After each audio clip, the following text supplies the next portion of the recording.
할렐루야. 네. 이 밤에 참 잘 오셨습니다. 우리 옆에 분 한번 인사하도록 하겠습니다. 잘 오셨습니다. 큰 은혜 받으십시오. 오늘 본문의 말씀을 통해서 가장 중요한 기초 위에 서라라는 제목으로 말씀을 나누도록 하겠습니다.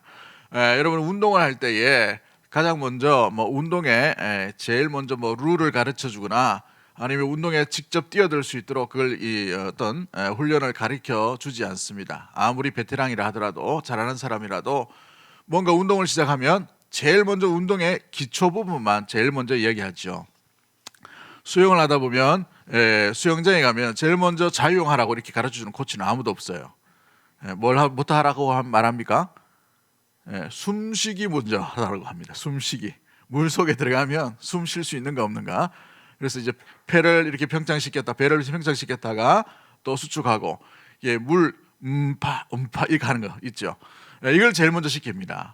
호흡이 가빠지지 않도록 이 호흡 연습을 하죠. 그 다음에 발 연습을 합니다. 발이 바로 펴져가지고 이렇게 바르게 할 수 있도록. 공부할 때도 마찬가지죠. 공부할 때에 제일 먼저 산수나 수학에 대해서 미적분 이런 걸 이야기하는 선생님은 없어요. 제일 먼저 기초 부분에서 제일 먼저 1, 2, 3, 4, 5 이렇게 숫자에 대한 개념을 먼저 이야기하죠. 공부할 때에도 기초가 굉장히 중요한 것을 보게 됩니다. 별것 아닌 것처럼 보이고 사소한 것처럼 보이지만 이 기초가 굉장히 더 발달하는가 발전하지 못하는가를 가늠할 수 있는 굉장히 중요한 모티브가 되기 때문에 기초가 굉장히 중요한 것을 보게 됩니다. 신학 공부를 할 때도 마찬가지입니다. 신학 공부를 할 때에도 신학적인 기초적인 지식이 없으면 아무리 그 위에 뭔가를 쌓아도 모래알과 같고 흐트러질 수밖에 없는 모습을 보게 되죠. 엉뚱한 길로 걸어가게 되는 것을 보게 됩니다. 그래서 모든 인생의 모든 가정들, 모든 인생의 기로 가운데에서 제일 중요한 게 뭔가 기초가 튼튼한가 그렇지 못한가. 신앙도 결국은 마찬가지죠. 신앙의 결국은 기초가 튼튼한가 튼튼하지 못하는가. 이게 우리가 자주 넘어지거나 실수하거나 이렇게 할 수 있지만 다시 일어설 수 있고 또 장거리 여행과 장거리 신앙의 발걸음들을 온전히 걸어갈 수 있는 굉장히 중요한 이렇게 모티브가 될 수 있기 때문에 기초 신앙이 얼마나 튼튼한가, 얼마나 견고한가 여기에 따라서 신앙이 더 견고해져 갈 수 있는가 아니면 모래 위에 지은 집인가라는 것을 알 수 있게 되는 것이죠. 잠언은 그러기에 가장 먼저 신앙의 기초가 뭔지를 지혜로 가르쳐주는 성경의 말씀 중에 한 본문의 말씀입니다. 우리가 몇 주 전에 1절부터 6절까지 살펴봤지만 잠언서 1장 1절부터 6절까지는 솔로몬이 왜 잠언을 썼는가, 잠언에 쓴 목적이 뭔가에 대해서 우리는 살펴보았습니다. 그 삶의 목적, 잠언을 쓴 기록의 목적이 무엇입니까? 지혜를 가르쳐 주는 데 있다라고 되어 있죠. 삶의 지혜, 삶의 교훈, 삶의 분별, 삶의 판단력을 위해 이거를 썼다라고 이렇게 표현하고 있습니다.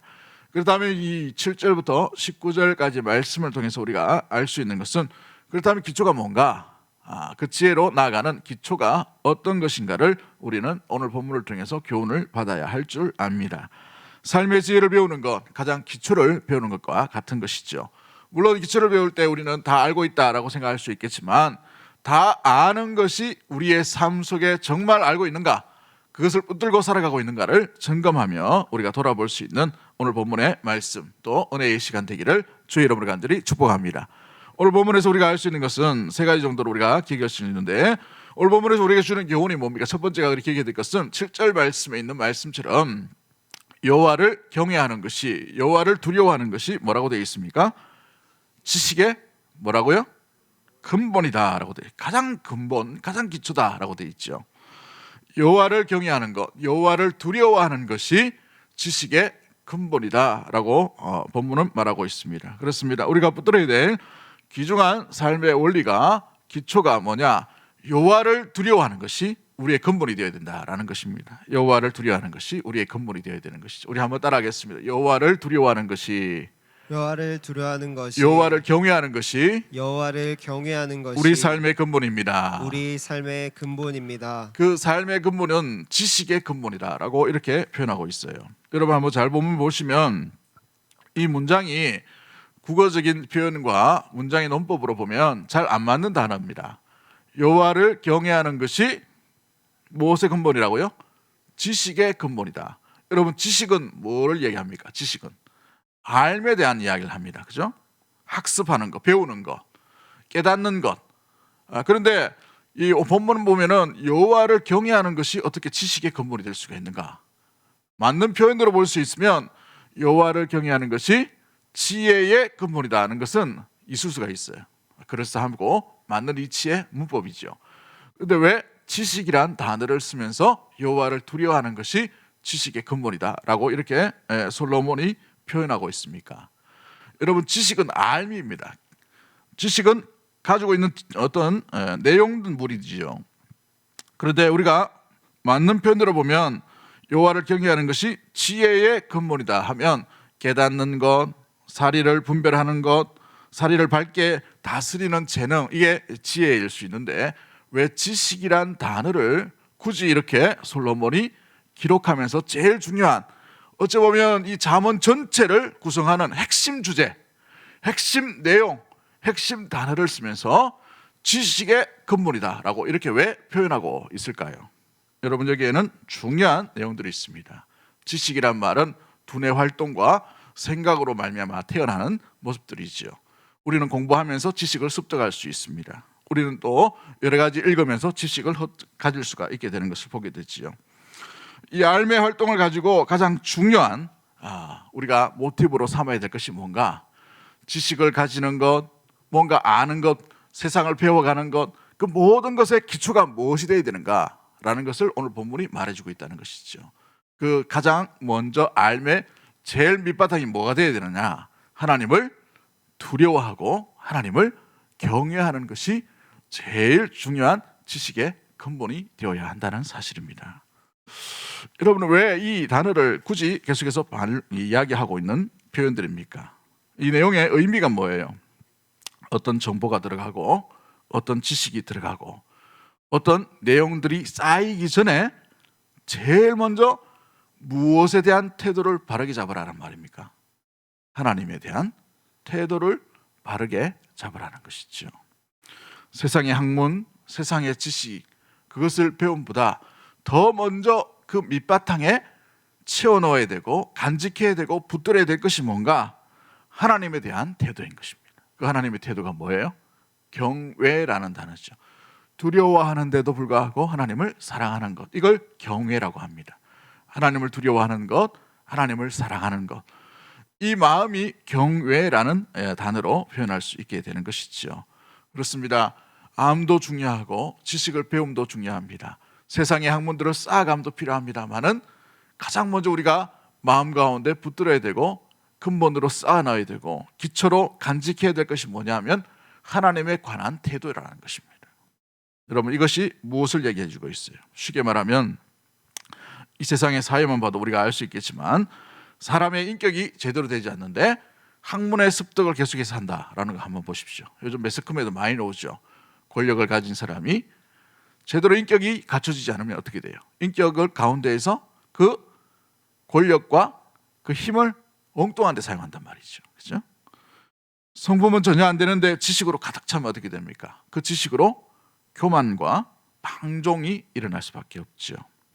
성품은 전혀 되지 않았는데 여러 가지 헛된 사상들이 쌓여졌다고 생각해 보십시오. 그 사람은 위험한 사람이 될 수 있기 때문에 그런 것입니다. 위험한 사람.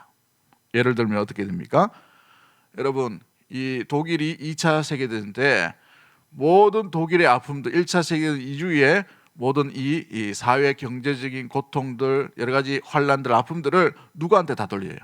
유대인에게 다 돌리죠. 물론 유대인도 잘못했습니다만은 유대인에게 돌리면서 유대인의 탓을 하면서 뭐에다가 이 지식을 쌓았냐 하면 성경에 누구가 예수님을 죽이게 돼요? 유대인이 예수님을 본디오 빌라도에게 넘기죠. 그 죄값을 치르게 되리라는 그 말씀에다가 엉뚱하게 유대인에다가 이렇게 집어넣은 거예요.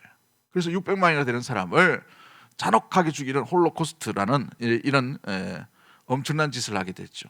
잘못된 신앙, 잘못된 신앙이 엉뚱하게 그렇게 되어버린 것이죠. 그렇죠? 미국에 보면은 KKK 단이 있습니다. 뭐 내용은 잘 모르겠지만 테러 단체예요. 백인 우월 단체입니다. 근데 그 근간을 준 게 뭐냐?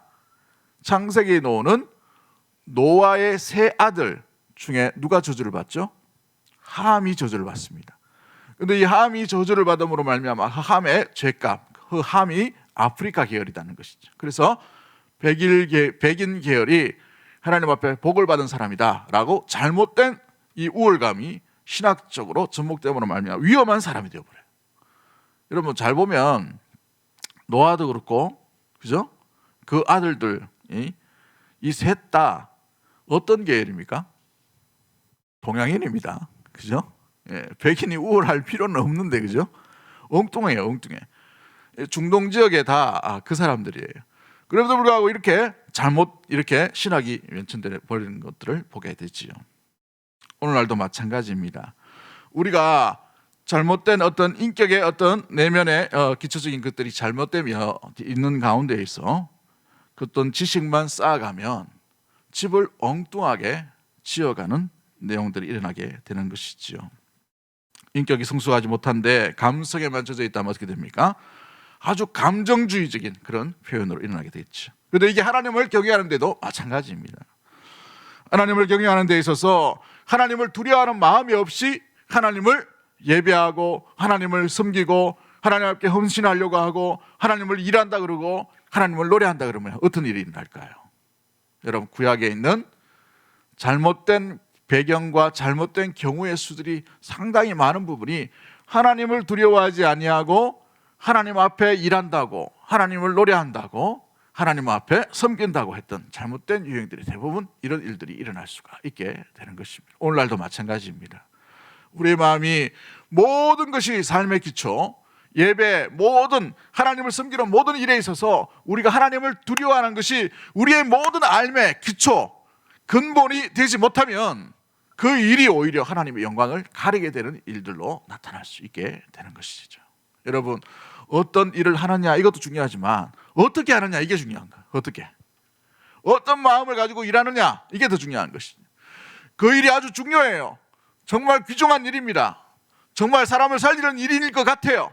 그런데 결국은 사람을 살리는 일이 아니라 나의 유익을 위해 할 수 있고 또 남에게 피해를 줄 수 있는 오히려 하나님께 영광을 돌리지 못하는 일들로 나아갈 수 있게 되는 것입니다. 기도할 때도 마찬가지요. 우리가 하나님 앞에 찬양할 때도 마찬가지입니다. 그러므로 모든 지식, 모든 우리가 배워감에 있어서 제일 먼저 기초가 뭐가 되어야 되느냐?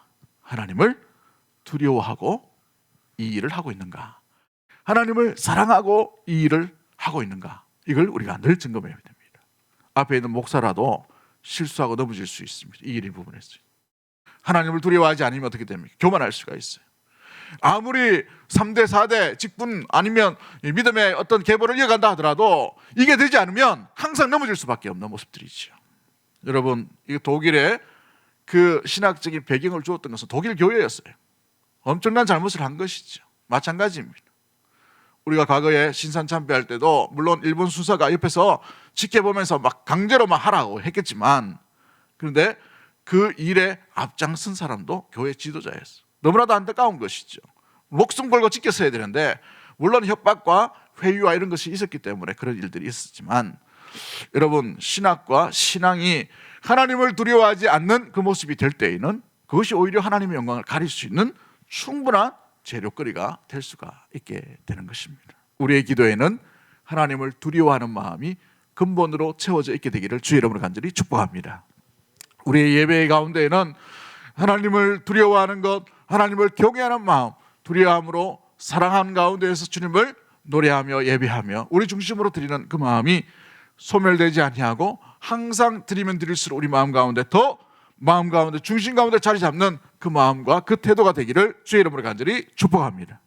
이것은 우리의 자녀에게도 마찬가지고 우리 교회에도 마찬가지요. 주님의 이름으로 예수 그리스도의 이름으로 모인 모든 사람에게도 동일한 모습들인 것이죠. 여러분 그렇습니다. 자녀들이 어떤 공부를 하고 사회적인 지식을 습득하고 일을 할 때도 마찬가지예요. 하나님을 두려워하는 마음이 그 속에서 제일 먼저 일어나야 되는 겁니다. 그렇죠? 어떤 공부를 하고 어떤 지식을 쌓고 어떤 학문을 가지고 어떤 실력을 쌓는 것 그것 이전에 하나님을 두려워하는 마음이 있어야 돼요. 그것이 없어지면 어떻게 됩니까? 공부를 하더라도 하나님이 두려운 것을, 하나님이 살아계신 것을 잊어버릴 때 있다라는 사실이에요. 여러분, 세상의 학문들은 여러분 이 과학적인 그런 체계적인 모습들로 인하여서 이 진화론에 입각한 교육을 하게 되어 있습니다. 그런데 이 진화론이 점점점 쌓이면 핵심이 뭐예요? 인간이 스스로 뭔가 조그마한 것들로 인하여서 진화되어서 인간이 되었다는 거예요. 뭘 부정하는 겁니까? 하나님이 살아계심을 부정하는 겁니다. 세상 학문은. 그렇죠? 실존주의도 마찬가지고 세상의 학문도 마찬가지죠. 그런데 그런 세상의 유혹과 같은, 어찌 보면 하나님을 이 배제하는 이 세상 가운데 있는 세상 풍조와 세상 사상과 세상 지식과 세상의 수많은 정보들을 속에서 믿음을 지키기 위해, 믿음의 세대를 온전히 붙들기 위해, 믿음의 거룩한 세대로 나가기 위해서 우리가 해야 될 가장 먼저 기초가 뭡니까? 여호와를 경외하고 있는가? 두려워함으로 여호와를 사랑하고 있는가? 이 마음인 것이죠. 이것 빼앗겨버리면 다 뺏겨버린 것입니다. 이것 빼앗겨버리고 교회만 화려하게 큼직하게 친다, 소용이 없는 겁니다. 이것 빼앗겨버리고 주를 위해 막 노래하고 열심히고 헌신하고 한다가 여러분 알맹이가 빠진 겁니다. 하나님이 기뻐하실까요? 그렇죠? 주님께서 이사야서에서 뭐라고 말씀하십니까? 그렇죠? 내가 인내를 원하고 제사를 원하지 않는다라고 말씀하시고, 또 뭘 말씀하셔요? 중심으로 통회한 자를 원하신다라고 되어 있어요. 하나님을 인식하고 두려워하는 자, 그러한 성도, 그러한 나라, 그러한 백성을 원하신다는 사실인 것이죠. 그렇습니다. 사랑하는 성도 여러분, 우리가 오늘 기도할 때에 하나님 두려워하고 있는가? 하나님 사랑하는 마음이 있는가? 물론 사랑해서 이렇게 왔지만 이 바쁜 시국에 코로나도 아직 백신도 안 맞았는데, 그죠? 백신 또 불안해가지고 못 맞는 사람도 있는 것 같은데, 그죠? 물론 우리가 이 땅에 오랫도록 뭐 1000년 만년 사는 건 아니잖아요, 그죠? 근데 우리 가운데에 중요한 것은 우리의 지식, 이거 이전에 그 속에서 어떤 일을 하든지 주님을 두려워하는 마음이 있는가? 설교할 때, 이 말씀을 준비할 때도 좀 전까지도 내가 주님 두려워하는 마음 가지고 이 설교를 준비하고 있나, 이런 생각이 많이 들더라고요. 주님 사랑하는 마음으로 설교를 하고 있는가? 최근 들어서 한 몇 달 정도인데 설교하면 할수록 제 마음이 너무 따뜻해지고 감사해져요. 너무너무 감사한 거예요, 설교할 때마다. 성도들이 은혜 받는 거 생각은 뒷전입니다. 저는 설교할 때 제가 은혜 받아야 돼요. 제 설교가 제가 제 목소리로 이렇게 하는 거지만 제가 먼저 은혜 받고 제가 먼저 주님과의 관계 가운데 만나고 주님과의 관계에서 주님 앞에 엎드리고 이게 되어야 돼요. 그렇지 않으면 울리는 꽹과리와 같기 때문에 그런 것이죠. 사랑하는 성도들 마찬가지입니다. 이 자리에 바쁜 중에도 이렇게 오셨는데 우리 오늘 다른 생각하지 말고 주님 사랑합니다. 근데 사랑하면 사랑할수록 주님 만만한 분이 아니에요. 주님 우리의 가십거리가 아닙니다. 주님 우리 생각으로 함부로 할 수 있는 분이 아니에요. 그렇기 때문에 더 겸손히 엎드립니다. 주님 감사합니다. 주님 생각하시면 생각할수록 주님의 위대함 가운데 고개가 절로 떨어지고 숙여지고 무릎을 절로 꿇어지는 그런 우리의 내면과 우리의 심령과 우리의 영성과 우리의 믿음이 우리의 교회의 수준이 되기를 주의 이름으로 간절히 축복합니다. 할렐루야. 두 번째 우리가 기억해야 될 것이 무엇입니까? 그러기에 가장 중요한 세대가 누구인가? 여러분 오늘 본문에 보시면은 아들아라고 막 되어 있지만 제일 중요한 건 누구에게 얘기하는 거예요? 부모가 자녀에게 얘기하는 것처럼 제일 중요한 모티브가 부모의 교육입니다. 부모가 중요한 겁니다. 한번 따라하겠습니다. 부모가 중요합니다. 믿음의 세대가 중요합니다. 여러분 한번 잘 보십시오. 우리 8절과 9절 말씀 우리 다 같이 한번 읽어볼까요? 8절과 9절 말씀 같이 봅니다. 시작. 내 아들아 내 아비의 훈계를 들으며 내 어미의 법을 떠나지 말라. 내 머리에 아름다운 관이요 내 목에 금사슬이니라. 내 아들아 내 아비의 훈계를 내 어미의 법을 떠나지 말라라고 되어 있죠. 여러분 중요한 것은 아들아라고 했지만 더 우리가 더 깊이 고민하고 생각해야 될 것은 아비의 훈계요 어미의 법입니다. 뭘 얘기하는 겁니까? 주의 말씀 가운데 있는 믿음의 세대, 부모의 세대가 뭘 가르치고 있는가, 뭘 교육하고 있는가, 이것이 참 중요하다는 것을 의미해 주고 있죠. 부모가 자녀를 훈계하지 않는다, 부모가 가정 가운데에서 믿음의 법을 세우지 않는다, 이건 우리 직무유기에 해당되는 것입니다. 직무유기에 해당되는 거예요. 내 아들 내가 내 몸속으로 낳았지만 쉽게 내 마음대로 되는 게 아닙니다. 다 알죠. 근데 우리가 끝까지 놓치지 말아야 되는 게 뭡니까? 우리 아비와 어미 세대가, 부모의 세대가, 믿음의 세대가 끝까지 놓치지 말아야 될 것은 하나님 아버지의 온전한 뜻이 부모 세대를 통해서 자녀 세대, 믿음의 다음 세대 가운데 온전히 이어져 갈 수 있는 그 역할, 그 통로는 계속해서 해야 된다는 거예요. 듣든지 안 듣든지 우리가 해야 될 사명이 바로 여기에 남겨져 있는 것이지요. 자녀가 부모와 어미의 법에서 떠나는 행동을 한다 하더라도 결국은 그 법과 그 훈계가 기억이 나게끔, 그렇죠? 탕자가 어쩔 때 돌아옵니까? 아버지의 집, 그 아버지의 집이 어땠는지를 돌아보면서 돌아오죠. 회개하고 나오는 것이죠. 마찬가지입니다. 자녀들이 실수할 수 있어요. 방탕할 수 있습니다. 범죄할 수 있습니다. 넘어질 수 있어요.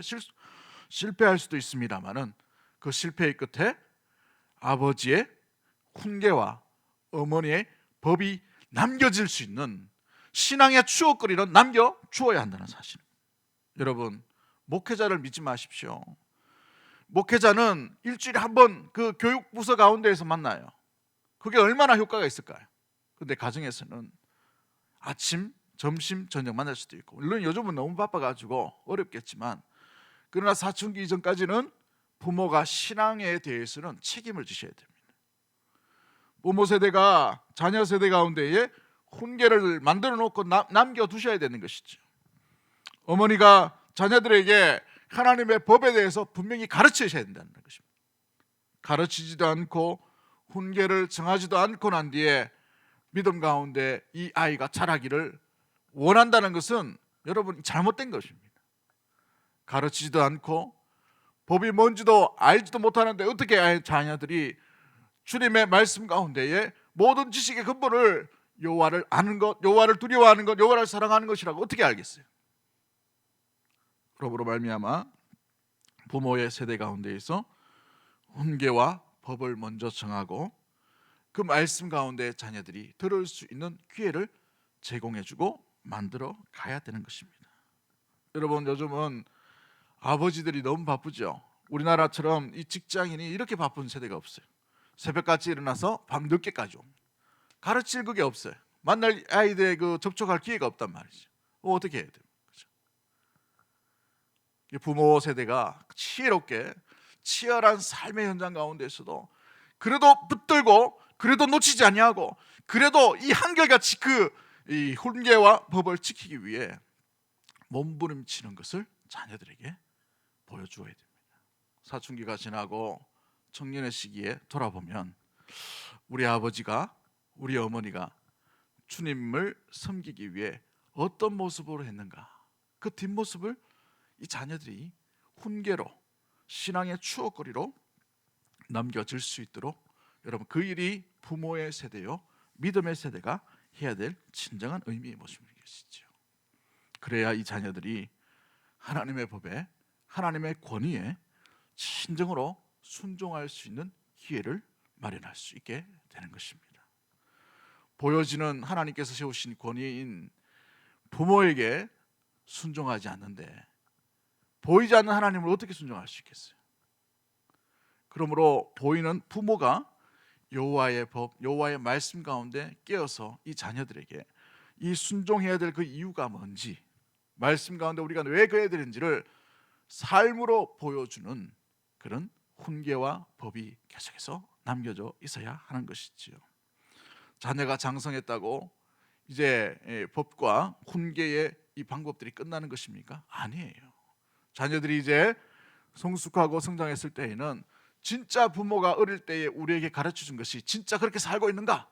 이걸 스스로 부모를 통해서 발견케 하는 일이 이제 기성세대와 부모 세대가 자녀들에게 남겨주어야 될 모습들인 것이지요.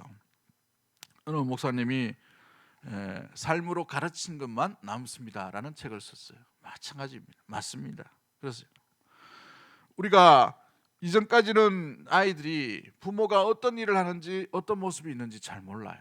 그러나 장성한 자녀가 되었을 때에는 부모들이 그렇게 살았구나라는 삶의 뒤안길 뒷모습들이 드러날 수 있게끔 보여주는 것이 부모의 세대의 책임 가운데 있게 되는 것이지요. 사랑하는 성도 여러분, 그렇습니다. 우리가 기성세대요, 부모 세대라도 우리의 교육이 끝났다? 아니에요. 우리는 계속해서 숨이 멎이는 그 순간까지도 우리는 자녀들에게 아버지의 훈계와 어머니의 법을 보여주고 드러내는 이 하나님의 말씀을 가르치고 하나님의 말씀을 보여주는 복의 통로로 쓰임받고 있다는 사실입니다. 야곱을 한번 보십시오. 다음 주중에 우리가 주일날 말씀을 나누겠지만 숨이 헐떡헐떡하며 이렇게 창세기 49장 18절 말씀에 보면 숨이 막 넘어가요. 주여 나를 구원하옵소서. 숨이 멎이는 그 순간에도 자녀들을 축복하는 그걸 계속해서 하고 있어요. 멈추지 않는 것을 보게 됩니다. 마지막 혼신의 힘을 다 해가지고 침상머리에 앉아서 그 일을 하고 있다는 것이죠. 모든 축복이 끝나고 난 뒤에 돌아가야 될 곳을 다 이야기하고 난 뒤에 침상머리에서 자기의 다리를 모으고 난 뒤에 숨을 거두는 그런 일들이 일어납니다. 얼마나 아름다운 인생의 태장입니까? 그렇죠? 여러분, 우리 부모 세대 가운데에서 무엇을 남겨주려고 합니까? 무엇을 보여주고 무엇을 남기려고 하나요? 이 믿음의 부모 세대가 믿음의 다음 세대 가운데에서 정말 저것만큼은 붙들어야 되겠구나라는 훈계와 법이 여러분 가운데, 여러분 가정 가운데 세워져 있게 되기를 주의 이름으로 간절히 축복합니다.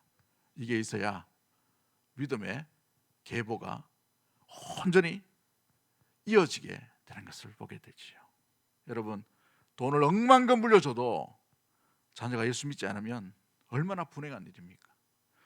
진정한 가치, 진짜 진주와 같은 영원토록 변하지 않는 보석, 그것을 이 땅 가운데 보여주고 물려줄 수 있는 사랑하는 부모의 세대, 믿음의 세대로 나아가게 되기를 주의 이름으로 간절히 축복합니다.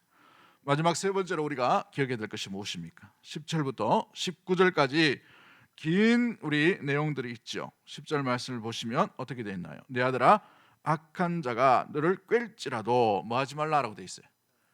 따르지 말라라고 되어 있습니다. 그죠? 15절 말씀에도 내 아들아, 그들과 함께 길에 뭐 하지 말라? 다니지 말라. 그죠? 무엇보다도 누가 동행하는가? 어떤 행위를 하는가? 핵심적으로 우리가 알 수 있는 1절부터 10절부터 19절까지의 핵심이 뭡니까? 악한 길에 서지 말라는 겁니다. 악한 길에 서지 말라. 한번 따라하겠습니다. 악한 길에 서지 말라. 서지 말라. 여러분, 우리가 무엇을 가르쳐야 되는가? 여기에 20절부터 19절까지 말씀 가운데 교훈으로 남겨져 있죠. 보시면은 악한 자가 너를 꿰일지라도 따르지 말라. 따라야 될 것과 따르지 말아야 될 것, 어디에 거해야 될지를 이 자녀들에게 분명히 교육하고 가르치라라는 말들이 이 본문 10절부터 19절까지 있게 되는 것을 보게 되지요. 나쁜 짓은 절대 하지 말라라는 겁니다. 나쁜 짓은 하지 말라. 이런 평범하기 짝이 없는 내용입니다. 나쁜 짓 좋아하는 사람이 누가 있겠어요? 자녀들이 나쁜 짓 하는데 누가 부모가 좋아하겠어요? 그죠? 그런데 이게 우리 이익과 이 아이의 뭔가 조금 유익이 된다 그러면 여러분, 우리 4명 가운데 상당히 쉽지 않은 선택일 겁니다. 아이가 어느 날 100점 만점을 받아왔어요. 수학에 50점만 맞던 애가 갑자기 어느 날 100점을 맞는 거예요. 여러분, 이상하지 않습니까? 근데 너무너무 좋아요. 100점 맞으니까 수학에. 근데 알고 보니까 뭘 했어요? 보고 뺏긴 거죠. 그럴 때 여러분은 어떤 판단과 생각이 드십니까? 아이고, 내 새끼 잘했네 이렇게 합니까? 믿음의 부모라면 그렇죠. 이 아이를 호되게 머리카야 됩니다. 다시는 이와 같은 일이 일어나지 않도록 그렇게 해야 되는 것이죠. 그렇죠? 대원 가서 충격을 받은 게 뭐냐? 대원 벽면에 얼마나 빽빽하게 와 있어 있는지. 근데 분량이 많아가지고 이해는 합니다만은 야, 그거 참 유혹이 많대요, 진짜. 예. 근데 어떻게 저래 가지고 A 받고 뭐 A 플러스 받고 그 사역하면서 A 받는 게 쉽는데, 물론 천재가 있더라고, 천재가. 제 동기 중에도 정말 진짜 많이 놀고 이렇게 뺀질거리면서 돌아다니는데, 진짜 이게 교과서나 이 책 같은 걸 다 외워버려요. 와, 그런 천재더라고. 그런 사람은 뭐 1000명 중에 한두 명 있을까 말까고. 대부분 다 뭘 해야 됩니까? 예, 죄송합니다, 연말을 써 쇠가 빠지게 이게 노력하고 이게 외워야 돼요. 분량이 어마어마합니다. 제가 예전에 그 신대원 다닐 때에 그 히브리어와 헬라어를 시험을 칩니다. 원어를 시험 치는데 히브리어 성적은 굉장히 좋았어요. 몸 컨디션이 좋아가지고 100 가다가 90점, 80점, 85점 뭐 이렇게 하다가 끝에는 조금 이제 떨어져가지고 그랬는데, 그래도 좋은 성적을 받았어요. 근데 헬라어를 시험 치는데 헬라어도 100 가다가 감기가 한번 걸려버렸습니다. 감기 안 걸리니까 그때 바로 딱 떨어지는 게 50 이렇게. 앞에 있는 거 열심히 해놓은 것 때문에 겨우 붙었어요. 그만큼 외울 분량이 많단 말이죠. 그런데 사역에 지치고 월요일날 가가지고 또 도서관 가고 또 기도처 가고 또 공부하고 수업하고 새벽부터 이렇게 하고 하는 게 3, 4일 한다는 게 쉬운 일이 아니에요. 시험을 치면 외워집니까? 이게 잘 안 외워지죠. 사역도 있고 가정도 있고 막 이런데, 그럼 유혹이 있단 말이죠. 그 유혹에 그 앞에 이렇게 벽면에 빼곡히 접혀 있는, 살짝 볼 수 있는 그런 상황인데 참 유혹이 많더라고요. 저도 솔직히. 예. 근데 그거 이기려고 오히려 가운데 앉았어요. 가운데 앉으니까 또 가운데 앉은 끼리 또 그게 또 방법이 있더만, 또 사람들이.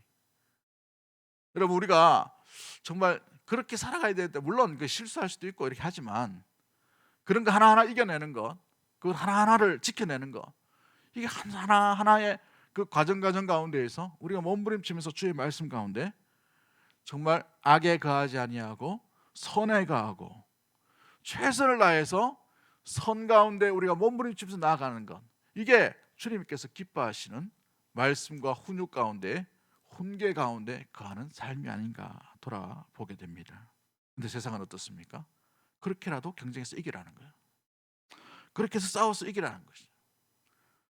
세상은 조금만 비겁하면 살만한 세상이라고, 돈의 부분에서, 명예의 부분에서, 또 관계의 부분에서 이렇게 얘기합니다.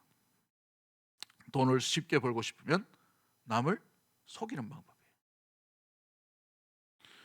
과일을 파는데 과일 속에 앞에는, 위에는 이렇게 좋은 과일을 놔둬놓고 속에는 썩어갈 만한 그런 걸 갖다 놓고 이렇게 판매하는 거. 물론 그 과일업자에게 유혹이 되겠죠. 썩어가는데 빨리 팔아야 되니까.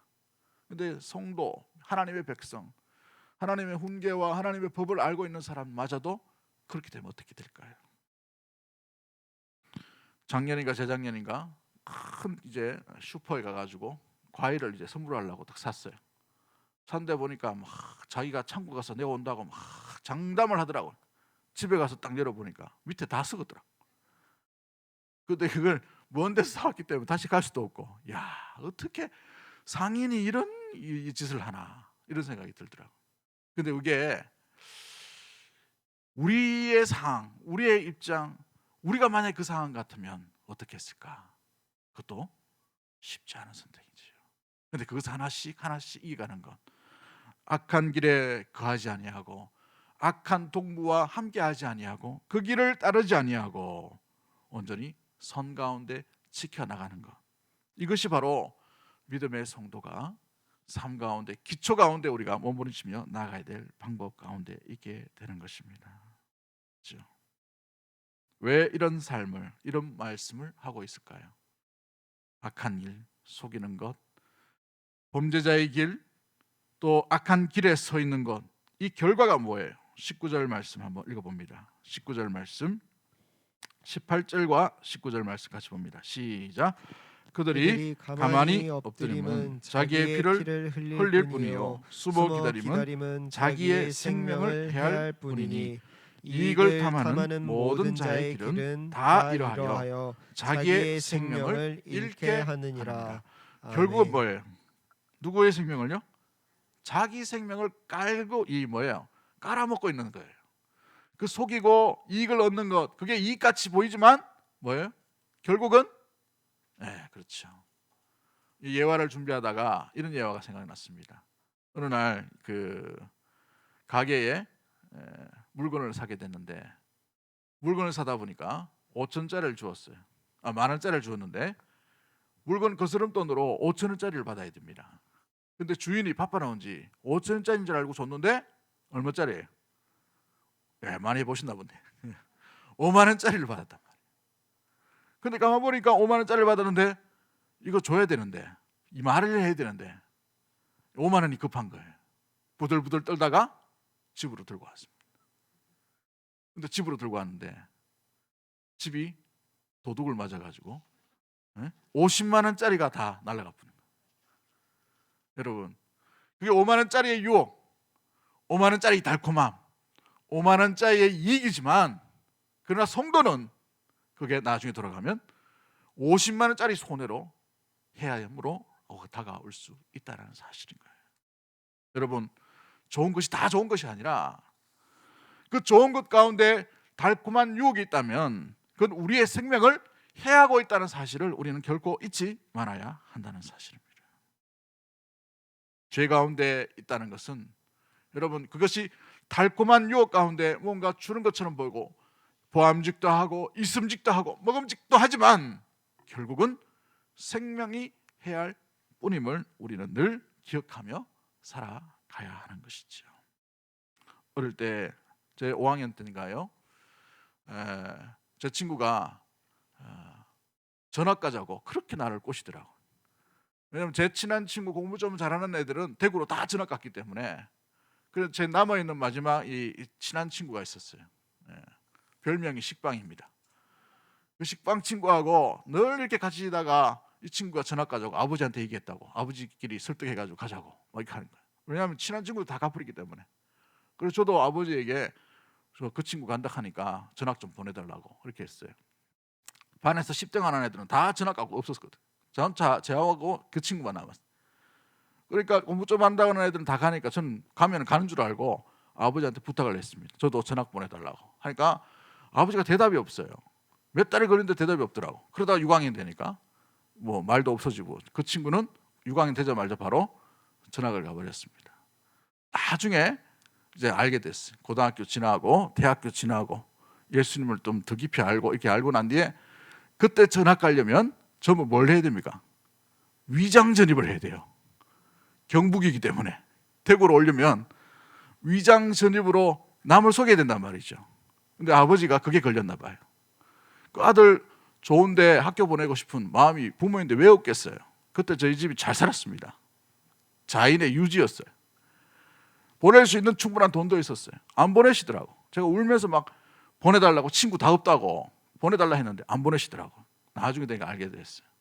위장전이 그거 마음에 걸리는 것이죠. 성도는 이래야 되는 거예요.